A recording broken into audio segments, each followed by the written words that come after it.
तुमच्यासमोर बोलते. माझ्याकडे लक्ष नाही देत. कारण की मला सगळ्या शिक्षकांना सोडून जायचे अजिबात वाईट वाटत होते. कारण की म्हणजे संस्कार केले. मी कायम माझ्या सोबतच होते.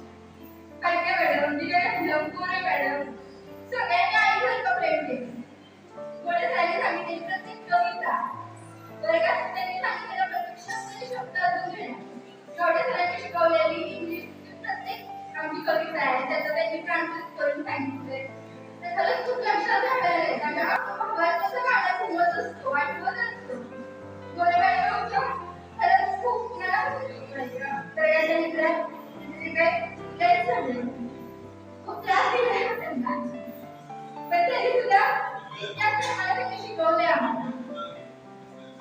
फाटले सर किती बोलत असले ना तरी त्यांच्या मनात आमच्याबद्दल खूप प्रेम आहे. त्यांना असं कधीच वाटत नाही की आमचं काहीतरी वाईट व्हावं. प्रत्येक शिक्षकाला असं वाटतं की आमच्याला प्रियसनी मुलं काहीतरी करून दाखवून नक्की मी यशाच्या वाटेवर चालले.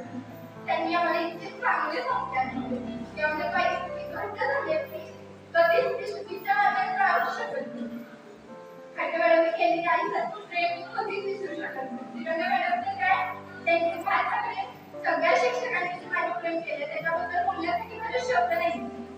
हे कागदावर लिहून आणलेलं सगळ्यात लिहून करतो कागदावर पण मनावरती कोरले ना पाहिजे म्हणजे शिक्षकांनी आम्हाला दिलेले ते या शब्दात काढले शकत नाही कधी मानूच शकत नाही. त्यांचं प्रेम त्यांच्याबद्दल आपण आदर केलं पाहिजे.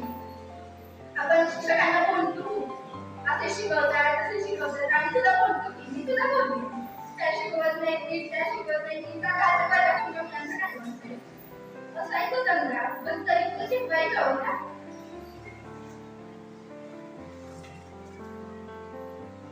प्रेमाने खरं त्यांनी खूप आम्हाला आजपर्यंत सांभाळून घेतलंय. खरंच चांगले संस्कार केले आमच्याकडे.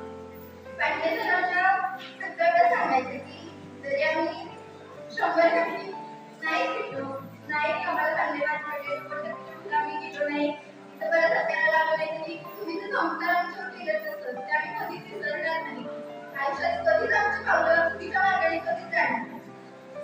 शेवटी सरस्वती चरणी एवढीच प्रार्थना आहे की तुम्ही सगळे कुठे कुठे राहात आणि शिका आणि काही प्रगती करत नाही.